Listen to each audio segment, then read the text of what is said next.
Passe-Partout, on s'en va pour faire les fous, venez avec nous. On peut vous emmener aussi, il y aura Tico et ses amis, et c'est parti. Au plus profond de la mer, au centre de la terre, on va vous emmener plus loin. Voir les grottes et les poissons, voir ce qu'il y a au fond de l'horizon. Au plus profond de la mer, au centre de la terre, on va vous emmener, c'est clair. Voir la profondeur des mers, le centre de la terre.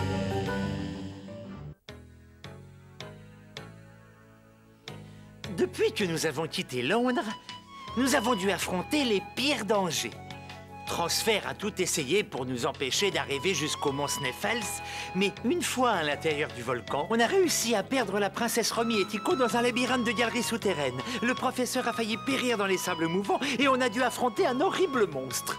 Mais rien de tout ça n'aurait pu nous arrêter. Nous étions si près du but. Il ne nous restait que 21 jours pour retourner à Londres et prouver que nous avions réussi à atteindre le centre de la Terre. Passé ce délai, M. Fogg risquait de perdre son pari de 20 000 livres sterling. Pendant ce temps, à l'extérieur de notre club, le journal annonçait une nouvelle catastrophique. Achetez les nouvelles du matin, vous serez pas déçus. Le voyage de Phileas Fogg est à la une. Des scientifiques assurent que l'éruption du Sneffels est imminente. Fogg et ses coéquipiers courent un grave danger. Tous les détails en page 2. Achetez mon journal.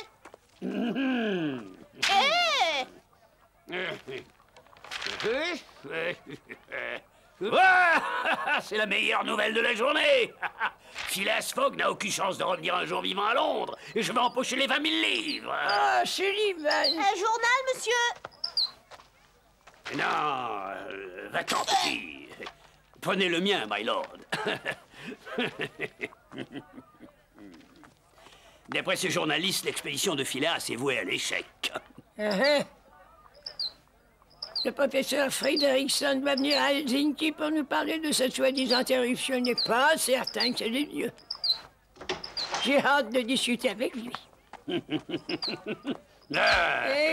Ce Frederickson va confirmer l'éruption du volcan et la disparition de ce cher Fogg. Faites-moi confiance. N'abîme pas la porte, alors.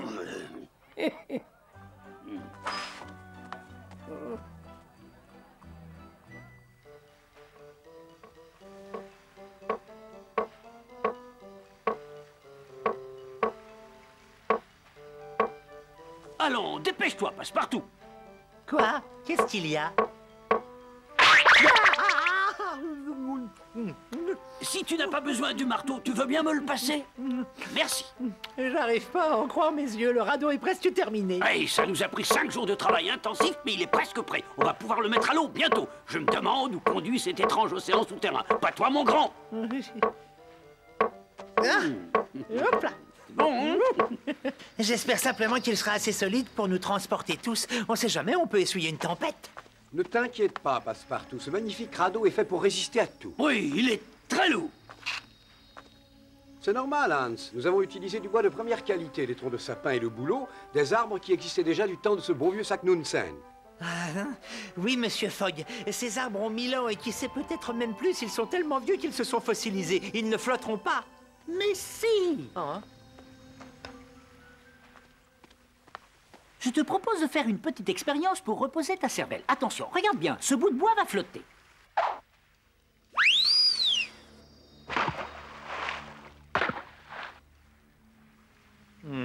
Ceci prouve indubitablement le bon état de navigabilité de ce radeau.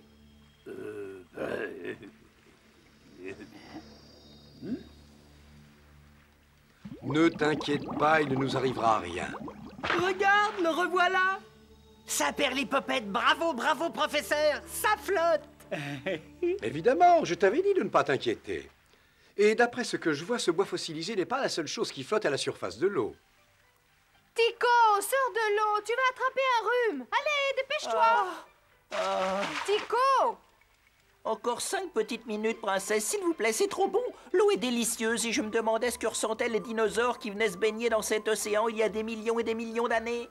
Je suis sûre que l'eau est à la température idéale, Tico. Mais je te conseille de venir te sécher parce qu'il va bientôt être l'heure du thé. Oh, bah fallait le dire tout de suite. Il est déjà 5 heures, ça alors. Vous me connaissez, princesse, n'est-ce pas? Si je dois vraiment choisir entre un bain au centre de la Terre ou une tasse de thé avec des biscuits, je n'hésite pas une seconde. Où est la bouilloire? J'ai l'impression qu'il y a quelque chose dans l'eau. Ah oui, je ne me trompe pas, j'aperçois une ombre flottante à la surface. Ah, oh, mais qu'est-ce que c'est, princesse? Ça ressemble à un monstre marin ou à un gentil baigneur?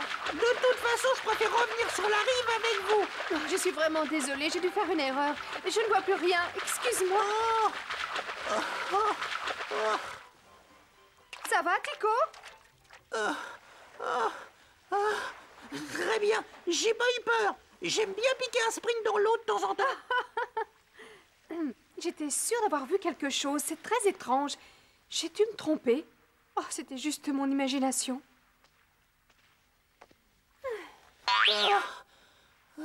Merci, princesse. Ça va m'aider à retrouver mon calme. Je me sens déjà beaucoup mieux. Cet endroit est très tranquille. Je ne comprends pas ce qui m'est arrivé tout à l'heure. Il n'y a absolument rien dans l'eau. Oh, c'est déjà oublié.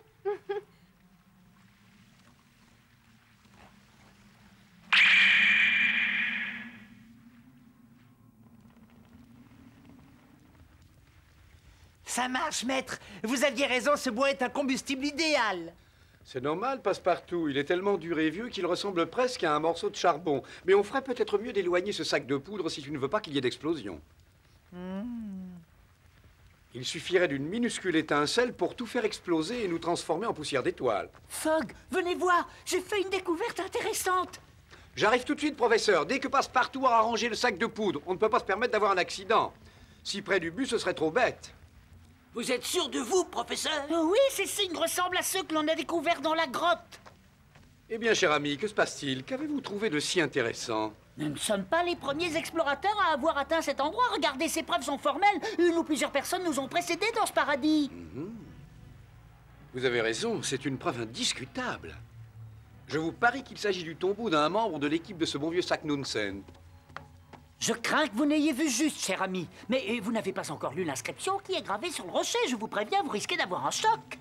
Vous m'intriguez. Voyons ce qu'il y a d'écrit. Arne Saknunsen. Voilà la preuve que nous cherchions, professeur. Arne Saknunsen est bienvenu ici. Il a gravé son nom sur ce rocher il y a des centaines d'années de cela. Malheureusement, cette pierre est beaucoup trop lourde pour qu'on la rapporte à Londres. Il va nous falloir trouver une preuve plus facilement transportable, j'en ai peur. Oh, une bonne tasse de thé. Dis-moi, Passepartout, tu n'aurais rien remarqué d'anormal tout à l'heure pendant ma baignade? Oh non, ne me dis pas que ton imagination te joue encore des tours. Comment ça? Oh, bonsoir, princesse, tenez.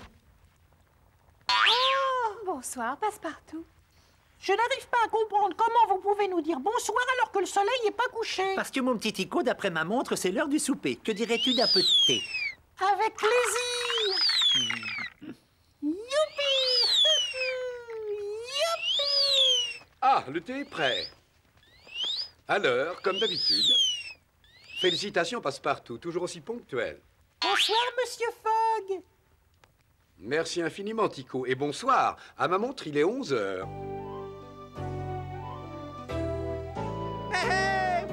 Glad to see you again. She's Romy. Nice to have you along, so deep in the earth. Willie, Tico and me. Along with good old Rigodon, want to say that we're glad you're along. Journeys through uncharted distant lands, places no one ever gets the chance to see. We set out our quest to find the truth. Tico, Rigodon, and me. and me.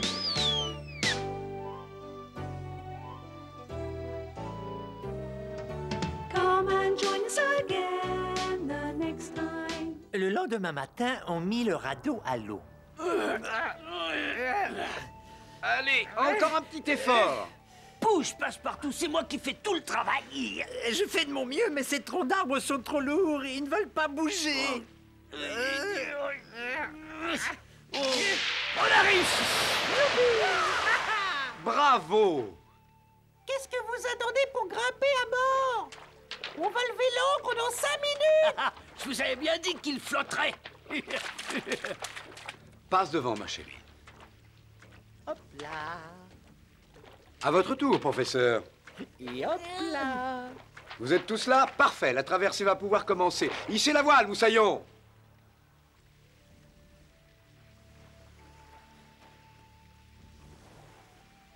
On ne concurrencera jamais la Valkyrie, mais au moins on avance, c'est le plus important. La mer est calme, il y a une petite brise, on est tous ensemble, que demander de plus? Tu as raison, Tico, cette brise souffle juste assez pour nous pousser loin de la côte. C'est parfait.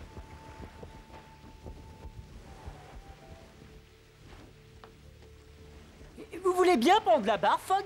Mais bien sûr. J'aimerais avoir une idée précise de la profondeur de ce mystérieux océan. Heureusement que j'ai emporté cette sonde. Elle va enfin mettre qu'il à quelque chose. Excellente idée. Toute occasion de rassembler le plus d'informations scientifiques possible est bonne à saisir. Phileas, je ne pensais pas un jour connaître un tel bonheur. Ce voyage est extraordinaire. Je ne regrette pas une seconde de vous avoir accompagné. C'est si beau. Oui, c'est vrai, c'est beau.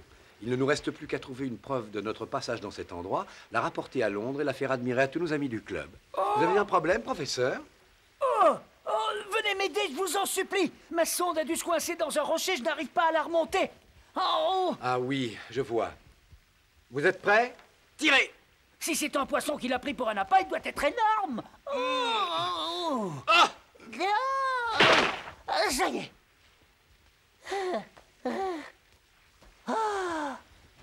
Merci, Fogg. Tiens, vous devriez venir jeter un coup d'œil à ces marques. On dirait des empreintes de dents. C'est impossible. Si c'était vraiment des empreintes de dents, celui qui a ses dents serait gigantesque. Un véritable monstre marin. Vous n'êtes pas d'accord? J'ai bien entendu, vous avez parlé d'un gigantesque monstre. Oui, mais je ne crois pas qu'il existe. Espérons-le. Néanmoins, restons sur nos gardes. Ça perd les popettes. Il manquerait plus qu'on fasse la connaissance d'un monstre marin. Pas de panique, Passepartout. Personne ne l'a vu, il n'existe sûrement pas.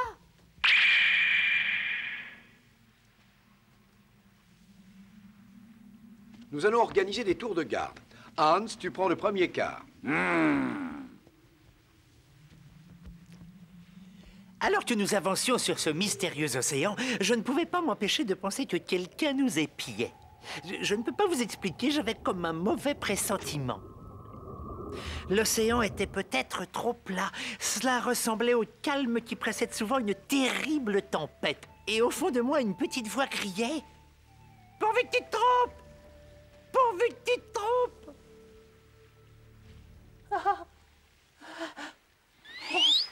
Et si j'essayais de pêcher notre petit déjeuner?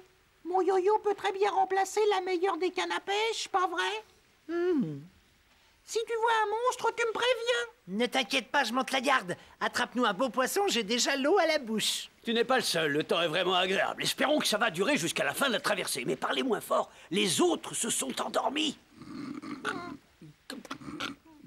Le professeur ronfle tellement fort qu'il risque d'effrayer les poissons. Dis-moi, Tico, est-ce qu'un poisson a déjà mordu à l'hameçon? Non, pas encore. Je commence à croire que cet océan préhistorique n'est qu'un aquarium vide. En tout cas, s'il y a des poissons, ils n'ont pas envie d'être attrapés. Continue.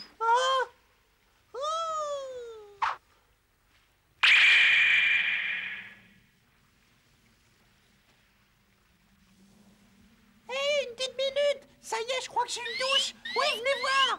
Voyez ce que je vous avais dit, avec un peu de patience, ça marche. Félicitations, Tico. Ramène ta ligne qu'on voit ce que tu as attrapé.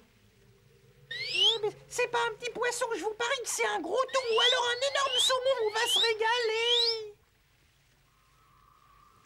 Laisse-moi te donner un petit coup de main. C'est pas le moment de lâcher ta ligne pour une fois que t'attrapes un vrai poisson. J'espère que t'as pensé à emporter une grosse poêle pour faire cuire ce géant des mers.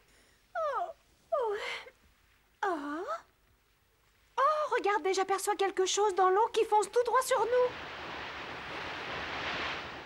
Vite, réveillez-vous, professeur. On va avoir de la compagnie. Allez, réveillez-vous, mais regardez. Quoi?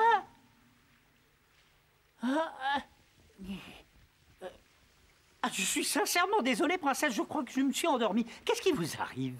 Pourtant, j'aurais juré qu'il y avait quelque chose. Je ne vois rien du tout. C'est bien, Tico, continue.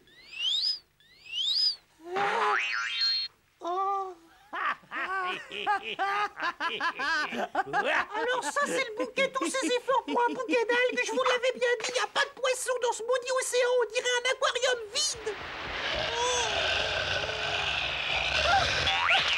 Attention! Mais quelle horreur! Éloignez-vous du bord du radeau et surtout pas de panique. Professeur, prenez la barre.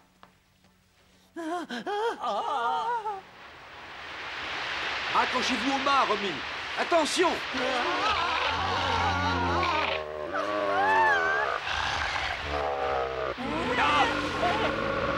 Oh, il essaye de nous faire chavirer. Agrippez-vous à quelque chose.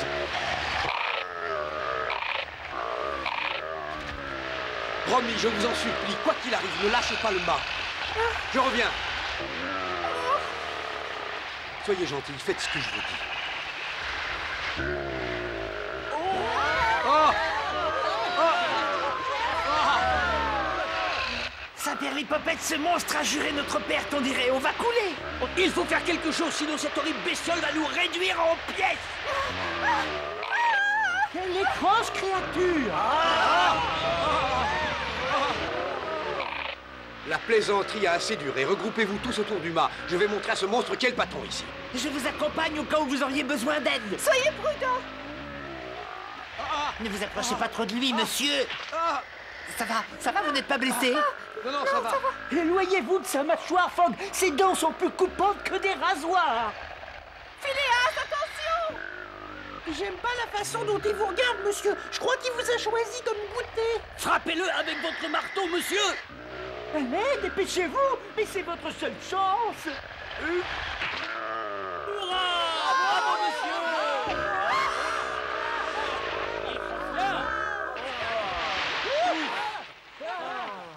Cette fois, je crois qu'il a compris. Mais nous avons intérêt à rester sur nos gardes. Il pourrait très bien revenir. Oh! C'était quoi? C'est un ichthyosaurus disparu de la surface de la Terre depuis plusieurs millénaires. Pas étonnant qu'il n'y ait aucun poisson dans cet océan, je les comprends. Ah, j'espère qu'il ne va pas revenir avec tous ses meilleurs copains. Nous ferions mieux de nous attendre au pire. Il ne s'avoue sûrement pas vaincu.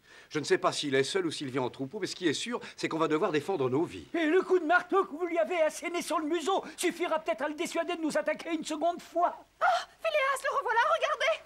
Ah! Il est là-bas! Enfin, je crois que c'était lui.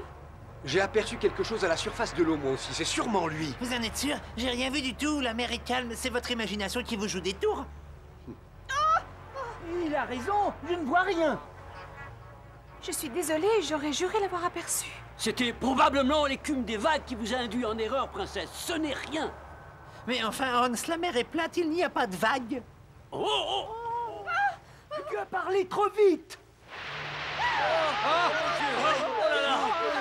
Il est revenu vite. Accrochez-vous à quelque chose, ça va tanguer. Saint-Pierre-Lipopette, j'ai mal au cœur. Oh non! Monsieur Fogg, le professeur est tombé à l'eau. Il est passé par-dessus bord. Il va se noyer. On ne peut pas l'abandonner. Tenez bon, professeur. Oh, dépêchez-vous, Phileas, on doit absolument le récupérer. Le monstre fonce droit vers lui. Oh! Professeur! Professeur! Professeur Lidenbrock!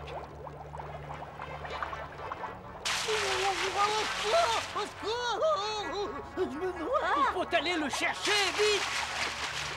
Essayez de garder la tête hors de l'eau. Battez des pieds, tout ira bien. Regardez, revoilà le monstre. Quoi? Il vient par ici. Oh là là! Oh, sapristi! Tenez bon, j'arrive. Bien, arrêtez de vous débattre et calmez-vous. Je vais essayer de vous ramener sur le radeau, mais il va falloir y mettre du veau. Dépêchez-vous, monsieur. Le monstre se rapproche de plus en plus. Vite, Phileas, vite! Continuez à battre des jambes, professeur! Vite! Le monstre arrive. Oh, dépêchez-vous, mon chéri, je vous en supplie. Oh non, je préfère ne pas regarder. Allez, allez, plus vite! Encore un effort, ciel Jess! Ils n'ont aucune chance, le monstre nage beaucoup plus vite qu'eux grâce à ses immenses nageoires. Il va les dévorer. Plus vite, monsieur Fogg! Le monstre vous rattrape! Ah, vite! vous me croirez jamais. J'aperçois un autre monstre qui fonce aussi droit sur nous. Décidément, c'est pas notre jour de chance. Oh non, c'est affreux.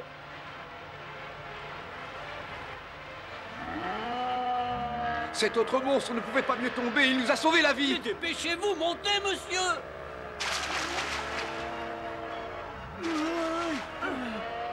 Vite, Phileas!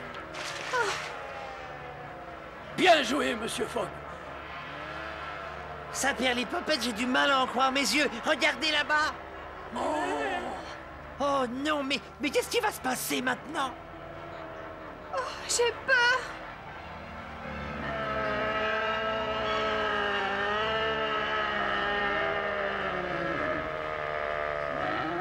Aussi incroyable que cela puisse paraître, nous allons assister à une bagarre entre deux monstres préhistoriques. Quelle chance!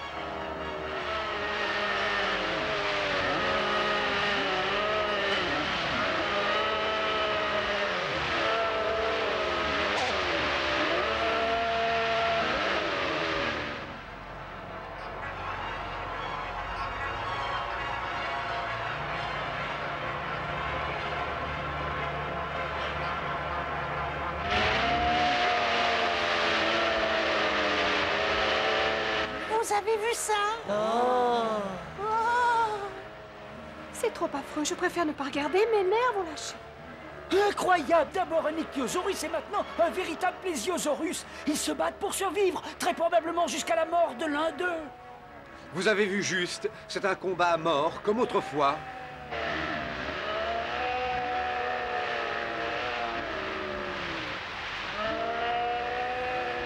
Ah, j'ai l'impression que le combat est terminé. Exact. Ils ne sont pas prêts de revenir de sitôt. Le vainqueur doit sûrement être aussi fatigué que nous. J'aimerais bien vous croire, monsieur, mais on sait jamais. Pas question de continuer à pêcher. Vous vous contenterez de biscuits à la viande. Tant pis pour le poisson frais. D'accord, Tico. J'ai l'impression que le vent s'est remis à souffler. Eh bien, c'est parfait. Une bonne brise devrait nous conduire loin de ces eaux troubles. J'ai hâte de retrouver la terre ferme. Nous aussi. Oh! Alors, monsieur, on continue?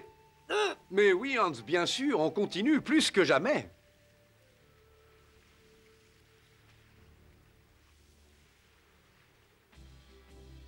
D'autres dangers nous attendaient un peu plus loin. On découvrit d'autres animaux préhistoriques qui, à première vue, avaient l'air inoffensifs. Dans ce monde étrange, mieux vaut ne pas se fier aux apparences. Tico apprit à ses dépens qu'il ne fallait pas toucher à n'importe quoi. La route était encore longue. Je commençais à croire qu'on ne reverrait jamais Londres.